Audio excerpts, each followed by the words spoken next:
Tucked into the Syrian mountains of Austria sits one of Formula One's most storied venues. It started in 1964 on a bumpy airfield circuit, barely more than straw bales and a prayer.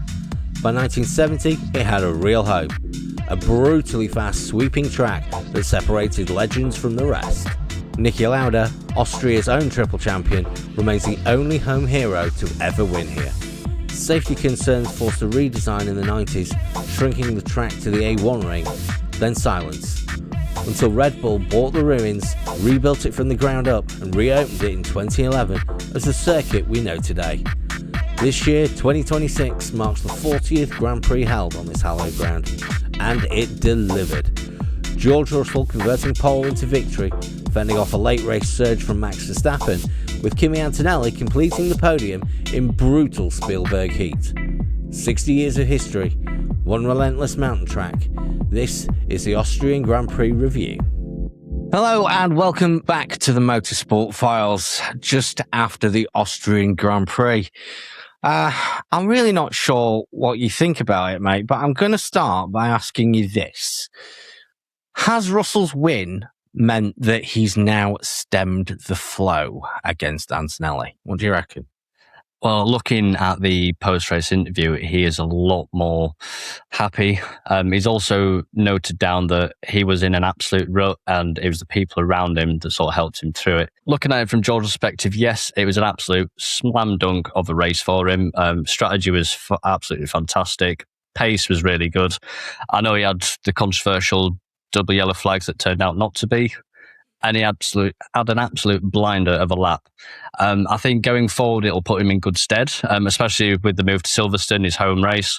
But I don't think he's over sort of the hump yet, because Kimi had a fairly poor start, but he was still behind him. And I reckon based on a little bit better strategy and some sort of different things like that, Kimi could have been right up him. So I think it's positive news for George. It's going steps forward, but it's not where it needs to be just yet. What would you say? That's interesting. Did you notice how I actually shut up and just let you get on with it then? So I don't think it was that much of a slam dunk. I think if things had happened 5 laps earlier, or the race had been 5 or so laps longer, Verstappen would have caught him. There's a few things. I mean, so it's George's second win of the season. So up to just before Austria, Lewis had matched him. And that's not so much a point about Lewis, more a point about how poor of a season George has had up to press.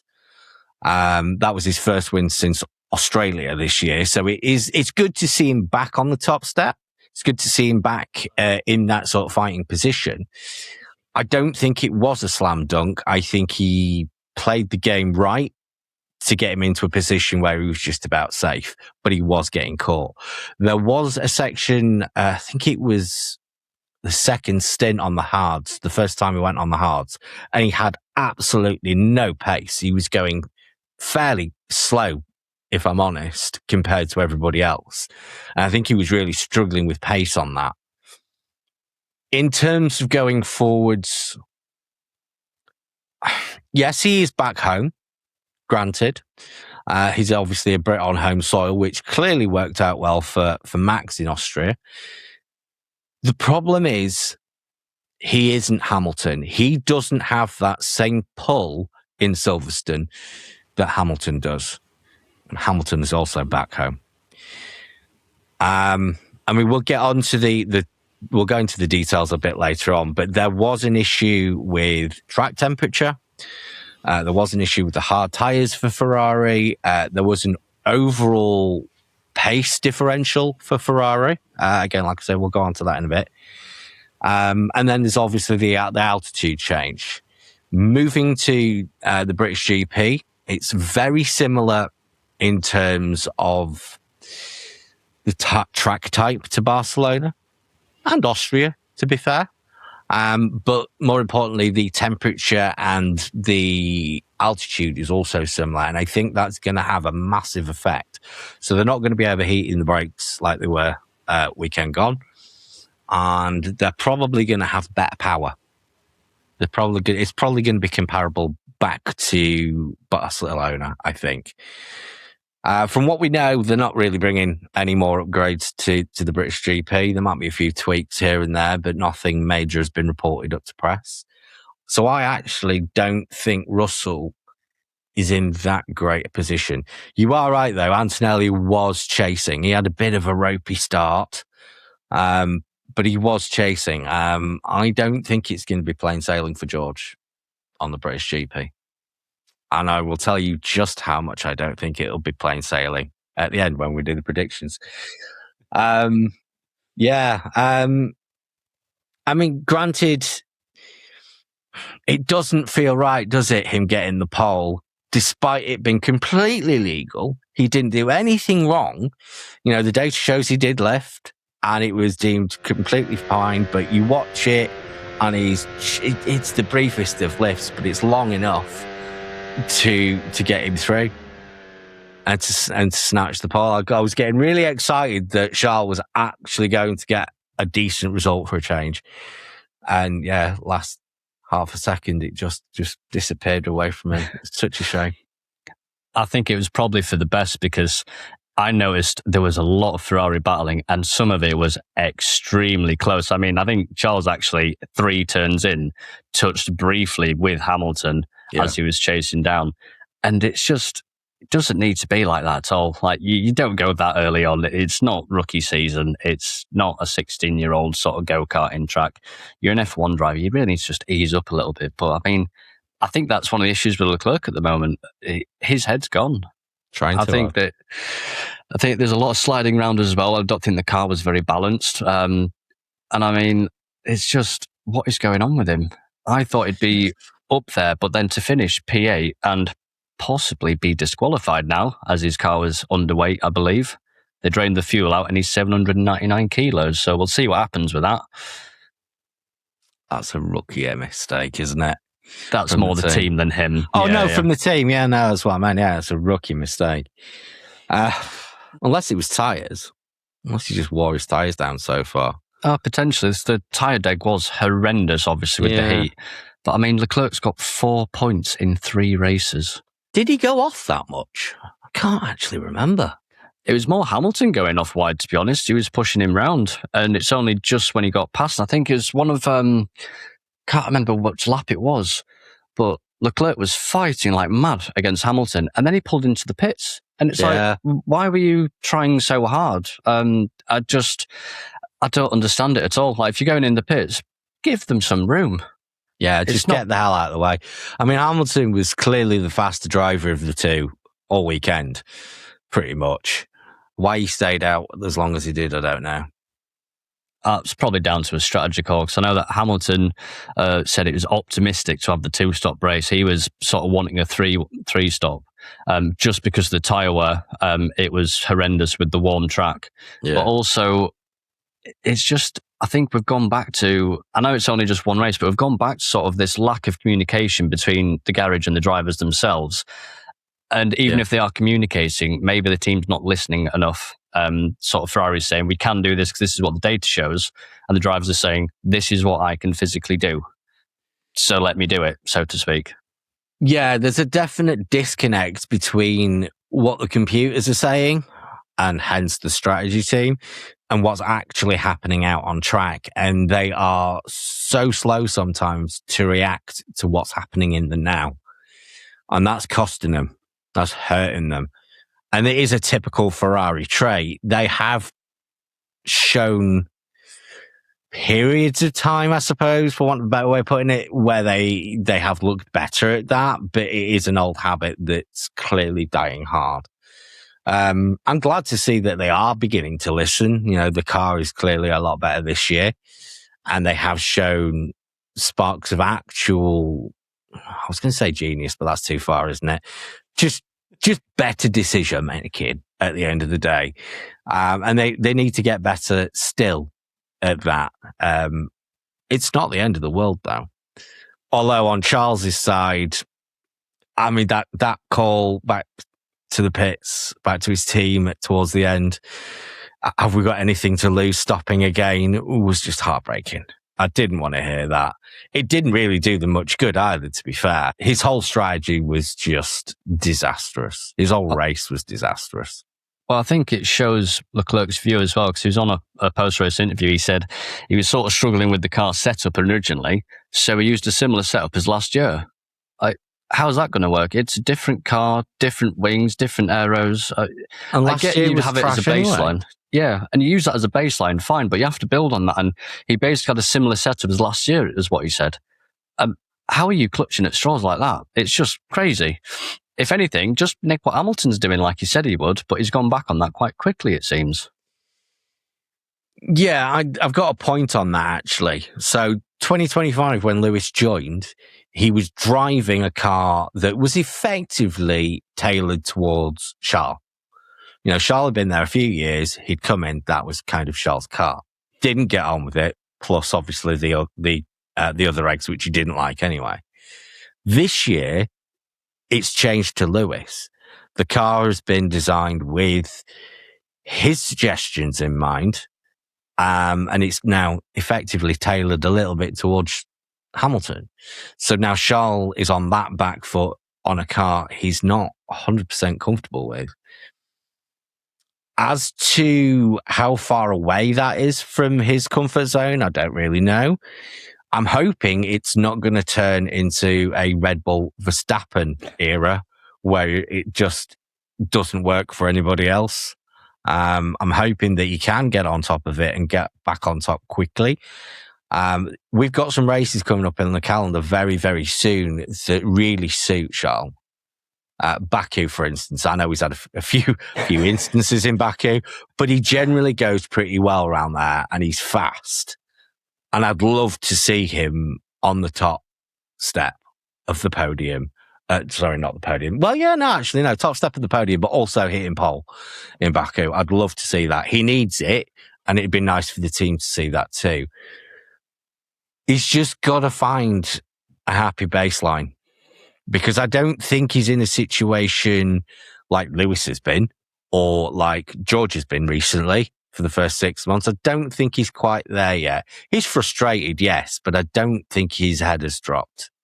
He's still fighting. He's still pushing for that solution. So I'm hoping that he finds it.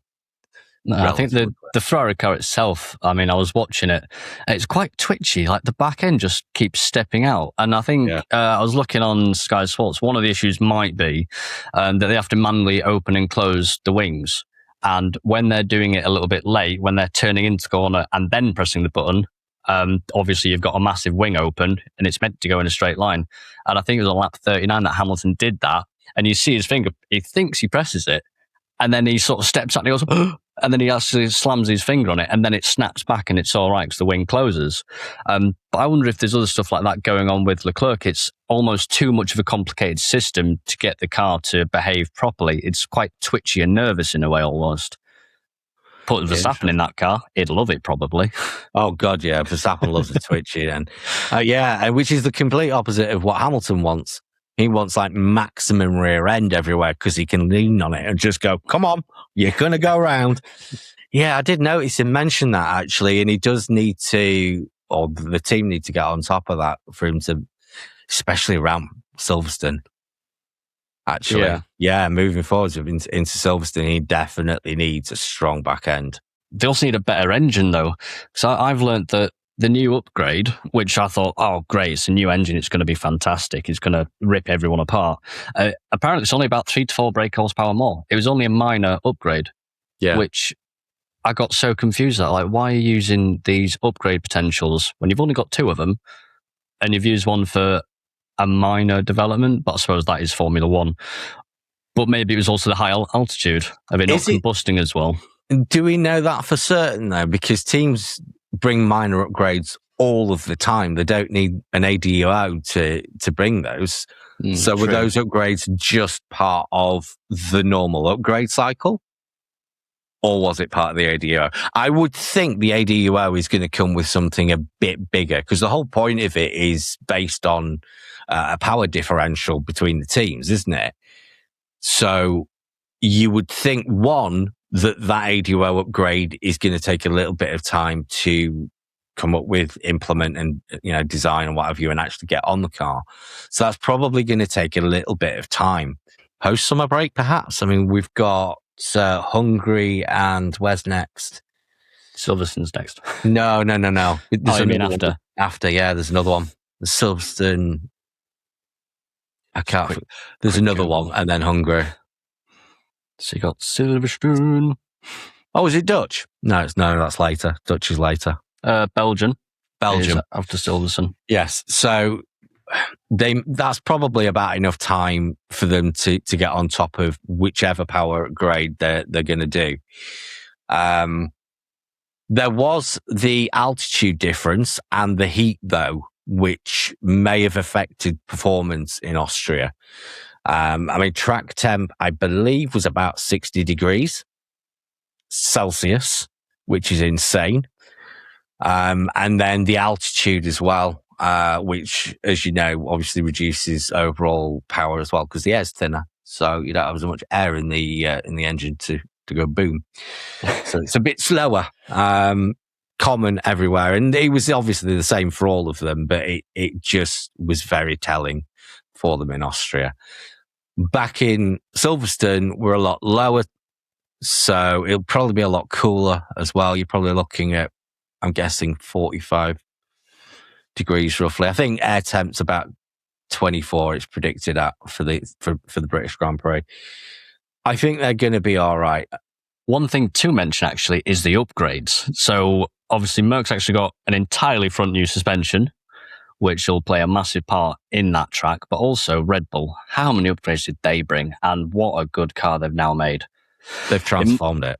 Massively. I'm probably a bit too early to tell still. I mean, Hadjar went from P8 to P6, but it's getting somewhere. I mean, they were back in like sort of P10, P8, so it's definitely shown improvements, but they've got new side pods, new aero parts. Like, it is a redesigned car to get it sticking to the ground, and I think that really showed.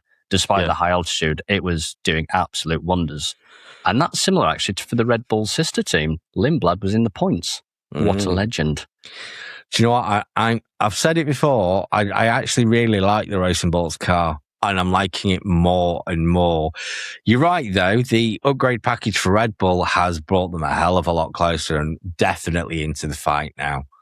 I mean, we all know as soon as Max gets a sniff of anything, he's on it. And was he on it in Austria? Good God. It's working well for him. And it's good to see because we've now got another team fighting for wins and podiums. And I say that seriously. I think, a little bit of extra time on track, he probably would have won that race. I genuinely thought he was going to do. That's quite a tall order, though, isn't it? I suppose it's one of the old things of if it was longer, he would have won it. Even without that, the pace was there all the way through. Look at him and Hamilton battling, for instance. Yes. That would not amazing. have happened a couple of races ago. That was absolutely bob on. Absolutely bob on. I did think they were going to collide, though. Yeah, I got flashbacks, I'll be honest. Yeah, I thought, hang on, Verstappen's got a sniff of something here. He's not going to let this go very easily. I thought there was going to be a bit of a to-do, and we were going to be straight back at 21 with the rivalry. At the moment, they're all right with each other. There seems to be some respect there between them, which is good. I was holding my breath at times. It's when Verstappen went on the radio and went, "That's definitely a penalty." And I was like, that is just quality racing from you two. I'm sorry. There's nothing wrong with it. It was very close to the line, but still. And Hamilton, I don't think, did that much of a good job defending. He did all right, but the Ferrari power just didn't give him anything to really compete with. Because I could see Verstappen chasing him down, and it wasn't will he get past, it was when. Exactly. He was always going to do it. And I think that shows the development of the car, but also like the top three drivers finishing within 3 seconds or something. Yeah, they were on top form, absolutely. But then what I did realise was obviously the top three are great. Do you know who came in fourth? Without looking at your notes. Without looking at my notes, Piastri. Well, you looked at your notes, that's cheating, but literally... No, I did, but I didn't get a chance to read it because you stopped me. But I completely forgot he finished fourth. Like, that was almost a ghost drive from him. I didn't see much of him on the race itself, but what a good weekend he had, actually, because I knew that Norris obviously was struggling, and I assumed that Oscar was like all the way down the bottom, but it's so good to see that he's finally got himself together for this weekend. I do think that is short-lived, though, to be honest, because I think McLaren are improving slightly, but I reckon they're going to drop down and Red Bull will overtake them in this development cycle. They already have. And in fact, McLaren themselves have said that they're about 2 months behind because of the push to get the championship last year. They've already said so. I mean, to be fair, you said I looked down at my notes. Do you want to know what the note was? Because it's relevant. I actually wrote, McLarens weren't challenging anyone. I read your notes first then. Exactly. You did, yeah. They really weren't, were they? I mean, fourth was a very good result for Piastri. It wasn't really setting the timesheets on fire. He wasn't really bothering anybody. He was just there to pick up what he could. And I'm not going to say it was luck. It was a good drive, but it wasn't anything special. And Lando, it was nowhere really. What was he? Sixth, I think. Seventh, was he? Yeah. It is what it is for McLaren at the moment. If they can get a really good boost with the ADO upgrades and improvements over the summer break, might bring them back into the fight. Honestly, though, I'm not expecting anything from McLaren this year. They might get close towards the end of it, but still. It's sad to say, really, because it would be nice for Lando to have an opportunity to defend his title, but he's already said it's not happening this year. So I think it was always going to be the case, though. New regulations and everything. It's just not possible, really. I mean, the regulation change up for every single team in history, basically, they've not been able to compete unless they've had a blinder. I mean, I'm only thinking of like maybe early 2000s Ferrari, but even then Renault ripped it out of their hands completely. I think the thing that's important isn't so much the fact that they're not there, it's the fact that they're not a million miles away. They're not down in 10th or 15th. You know, they haven't completely dropped off. So next year, I think, would be a better chance for them. I think they're probably going to be in the fight for the podiums next year because they'll have a chance to catch up. I just think we need to give them a year. Yeah. One thing I've noticed, I don't know if this is stupid to say, but there's quite a lack of consistency between weekends, that being sort of where people are finishing. Do you think the teams are struggling with how to like deploy the cars, what strategies to use? Is it like a new thing for them all to learn at once? No, I don't. I think it's just first year of the regulations. From the car's point of view, I think they've got on top of it, largely speaking. Most of them have got on top of it, largely speaking. I think as we move from track to track, you get different characteristics. Austria's obviously got a bit of an elevation thing going on, and it was incredibly hot. That affects it. It affects the tyres in a different way. And then each car with the tyres reacts differently as well, depending on their setup. I think it's just part of year one of the new regulations. That's all it is. And they will take what they've learned from Austria this year and they'll apply it next year, and it won't be anywhere near as dramatic a difference. I don't think any of them really were particularly bad. And I don't see it being that big of an issue for any of them, really.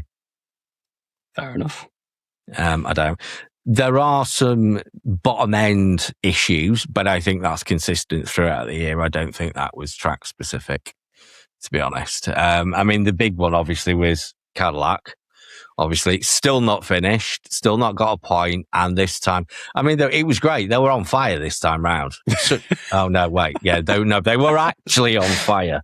Yeah, not great. I genuinely thought, actually, when I heard that, well, that's a bit of a compliment, really. Oh, no, they're actually, yeah, okay, they're burning, right. Yeah. As well as Lawson as well, his brakes were on fire. Nearly, yeah. Not quite as dramatic, but no. yeah. No fire extinguisher needed in the pit lane. I can't remember the last time I've seen a fire extinguisher in the pit lane. I don't know. I want to say when Massa ripped his fuel hose out or something, maybe. So Cadillac didn't have a great race. I believe they both retired within 2-3 laps of each other. Wasn't great. Another one, Stroll out again. He spends more time out of the car than he does in it. Alonso yet again outperforming him, but I mean, he did finish, but he was lapped no less than 3 times by the leader. 3 times. That's just, why bother? I'd have parked it up. After the second time round, when I saw George coming, it's like, I'm just going to park it up now. It's just embarrassing for him and everybody else. And he kept on getting noted for ignoring blue flag infringements. I don't think he was ignoring them. You've got the entire field passing you multiple times. At some point, you're going to get in the way. Yeah. I think that's all it was. He effectively, this is not going to please some people, but he was just a caravan being towed behind everybody. It was awful. It was awful to see. I mean, there has been talk of Max moving to McLaren, which I'm not happy about because I said Alonso should go. I want Alonso to McLaren because that's a better story. Max to McLaren, please. He's not going there. He's going to Mercedes in place of George, probably. Oh, I don't know. Do you not think? Do you really not think? I think it's more likely. Do you reckon Toto might just be trying to sabotage Red Bull just a little bit more? Because that has been done before. You'd have talks with the driver just to mess with the team themselves. It's just all up in the air. I need my tinfoil hat on at this point. I mean, I'm not saying it's not true. I'm just saying I don't think it'd work. I don't think it'd work. Yeah, I can't imagine Zach Brown wanting Verstappen. Obviously, he is a great driver, but I don't know how he'd fit in with it. I think that Mercedes would be a lot better. But then I don't think he would. I don't think he'd fit in at McLaren. No, that's what I'm saying. Yeah, I genuinely don't think he would fit in. It would put Lando's nose out of joint for a start because I think to some extent he possibly believes he's the first driver, despite them saying that they're equal. I'm not sure how much the team would view Max as a number one driver, because Max would clearly think he was. And no, let's not forget that Papaya rules would have to go out the window. Because there is not a cat and owl's chance that those two would play by Papaya rules. No way. So it would change the whole dynamic of the team. It'd break the team's dynamic, and I don't think it would work. So I don't see that happening. I do see it happening with with Mercedes, sorry. Yeah, I think that'd be difficult to manage, but then Toto has had previous experience in doing that. It'd be interesting to see how fast Max would be in the same car as Antonelli. I reckon he would still beat Kimi and show just how fast that Mercedes is. It's already fast, don't get me wrong, but I think just Max just has this golden touch. I mean, generational talent, as we've said numerous times on the podcast, but he would do absolute wonders. There is one point with that, though. Max does like a loose rear end. He likes it to be twitchy and it to just turn in. That car isn't that. So it currently suits Antonelli more with his driving style than it does with Max. It probably won't change either for a good couple of years. So I think the differential between them quite possibly might not be that big. And I've said in a previous podcast that I thought Antonelli may actually be the new Max Verstappen. So with them both in the same team, perfect way to find out. There you go, Toto. Let's send it on an email. Yeah, I think we should. Yeah, I mean, both drivers, same car, same track. I mean, who comes out first? That'll answer that question, won't it? It's nice to see Max back, though. I must admit that was a proper championship drive. He's not got a championship, I don't think, let's not write Max off just yet. I think it's probably a little early for that. Antonelli's start was a bit ropey. Maybe he's had... he was just... wow. He just went mental for the first section. It was kind of like he'd had too much Red Bull. Go! Yeah. It was. But he calmed down. He said he had a word with himself in the second stint, and he calmed it down, and he properly put it back on again. You all right? Do you need a minute?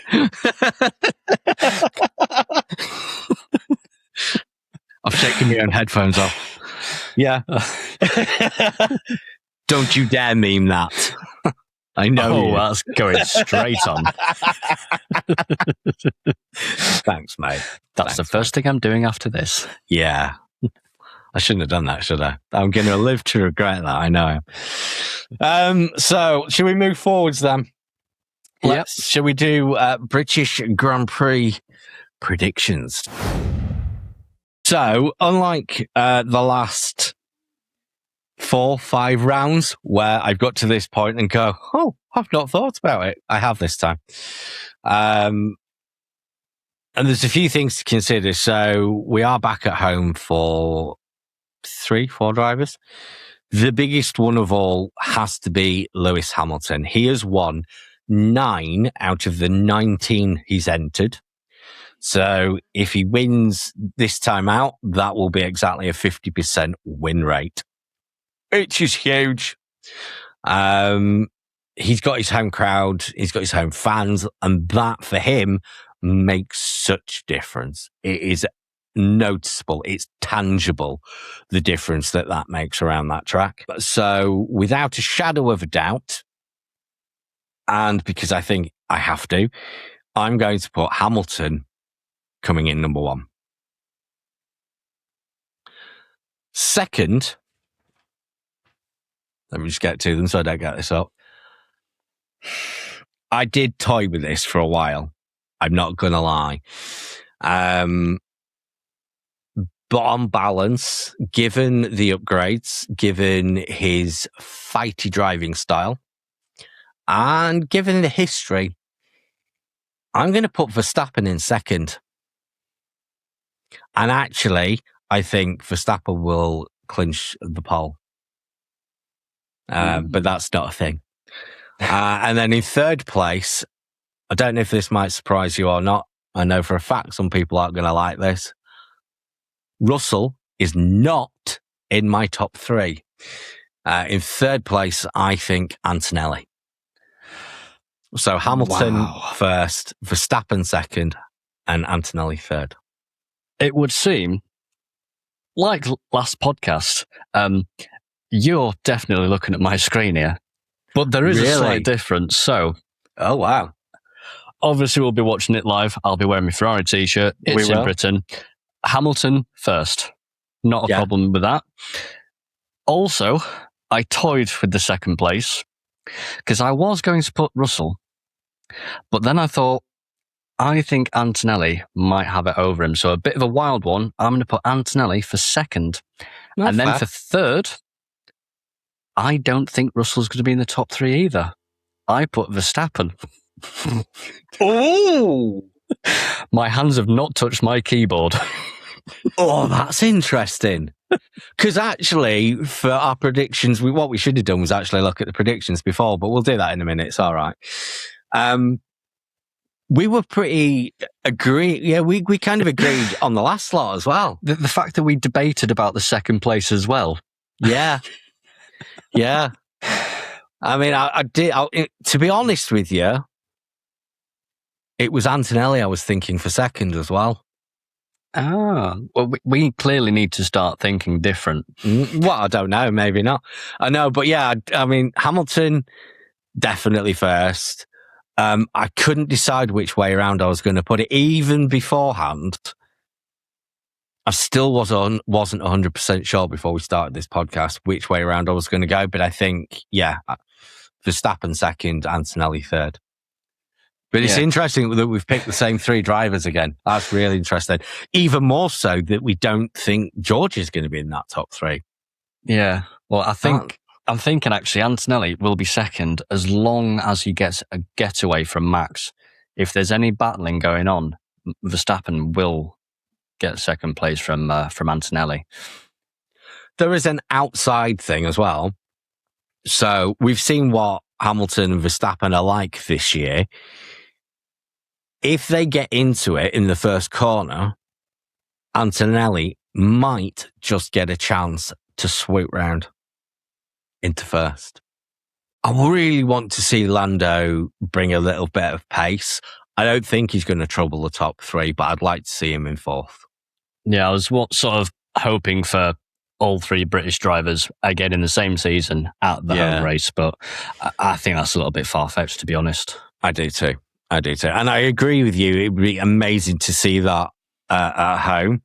I don't think it's realistic. I really don't. Yeah, just if anyone didn't know where the podcast is based, it might be English. Yeah. Have you got it written? Yeah, here we go. I actually wrote it down. Oh, very well done. I know. A little bit of preparation for a change. So, have you got the race results there? Yes, I have indeed. Verstappen, Antonelli. So you said Antonelli for first, which didn't happen. Hamilton for second, but didn't happen. And Norris. So, to be fair, I kind of knew it wasn't going to be Norris, but I had to pick something else because you'd already picked Russell for third. True, yeah. I'll give you half a point for that. No, I don't. I didn't get him. It is what it is. I did it for difference.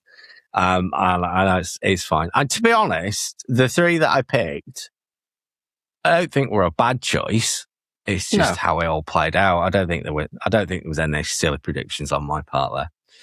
I think that Hamilton was a silly prediction, actually. I think we all got caught in the hype of Barcelona and we didn't really think of shortest track in the season.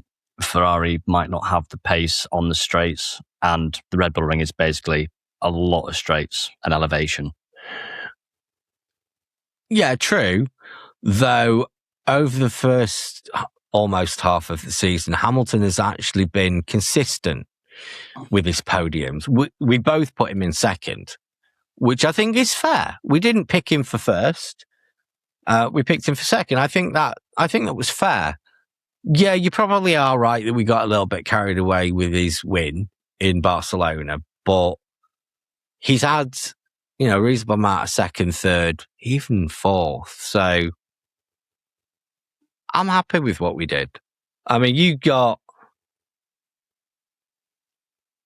kind of wrong way around, but still on the podium, I guess. But I didn't think Russell could pull it out of the bag this time, to be honest. I really didn't. I thought Antonelli would go back to his old ways of maybe a 2 or 3 race victory again. But again, that's probably rose-tinted glasses on my part. No, I think he's got it in him. And to be honest, I think strategy played a call. If his strat had been better, I think we both could have been right because we both picked him for first. He wasn't a million miles away again. I mean, bottom line is we both got it wrong. And at some point we need to actually sit down and decide how we're going to score this for these times when we do nearly get it right, but not quite right. Yeah, I don't think it was an absolute disaster for us. I don't think there's anything embarrassing in our predictions this time around. We didn't get it right. I think it's just as simple as that. We just didn't get it right. But yeah, I think moving forwards, I'm happy with who we've picked. You did mention it though. We are going to do something a bit major for the British Grand Prix this time around, as well as the ordinary podcast show that will go out towards the end of the week. We're also going to be doing a live, so tune in for that. That'll probably be on TikTok, but we're going to try and do it on YouTube as well. Keep an eye on the website. We'll keep you updated. We're also going to do, so that live will be sort of like a live reaction sort of show. Fingers crossed something decent happens, so we've got something to react to. But yeah, so we've got that. If you are a follower of the show, you may also know that there's been a little issue with the website. I can now confirm it has been solved. The IT guys have found it and sorted it, so I'll be able to update the website again soon. So we'll get that up to date as well. And we've also got something new coming that you guys can also join in with, and we'll have more details about that in the coming shows. So, is there anything else you want to throw in? Just that we're going live, and it'll be interesting. So I've got an idea. It might be like watching paint dry at the start, and we'll just chat about random stuff, and then we'll probably just go off on one. There's going to be tangent galore. Yes, many tangents, many tangents. We are aiming to go live. We'll put some exact times up as well on socials. Keep an eye out for that. So we are planning on going live for the British Grand Prix, doing something a little bit special for it. And we'll be going live, or we're planning to go live from the warm-up. So probably formation lap just beforehand. We'll put exact times up on social media beforehand. If you want to join us, please do. You can. You'll be able to comment on the feed, and we'll if we do get any comments, we can add that in as well, so we can monitor that. It's not going to be constant conversation like this. It'll be as and when anything happens, but we'll try and keep it as interesting as we can. Depends on what the race is like. Right, mate, we'll leave it there, as we've got quite a lot of planning to do between now and then. Yeah. But always nice to speak to you. Always nice to see you again, mate. And you. And we're going to be, and we'll see you on the live. See you on the live, guys. Bye.